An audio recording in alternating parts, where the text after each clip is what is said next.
Good morning, everybody. On the screen there, you can see was yesterday's daily check-in, Mondays.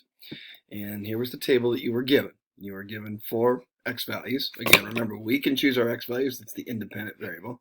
And over here on the y side, the pattern went 5, 25, 125, 625. Just a table, no description of the situation.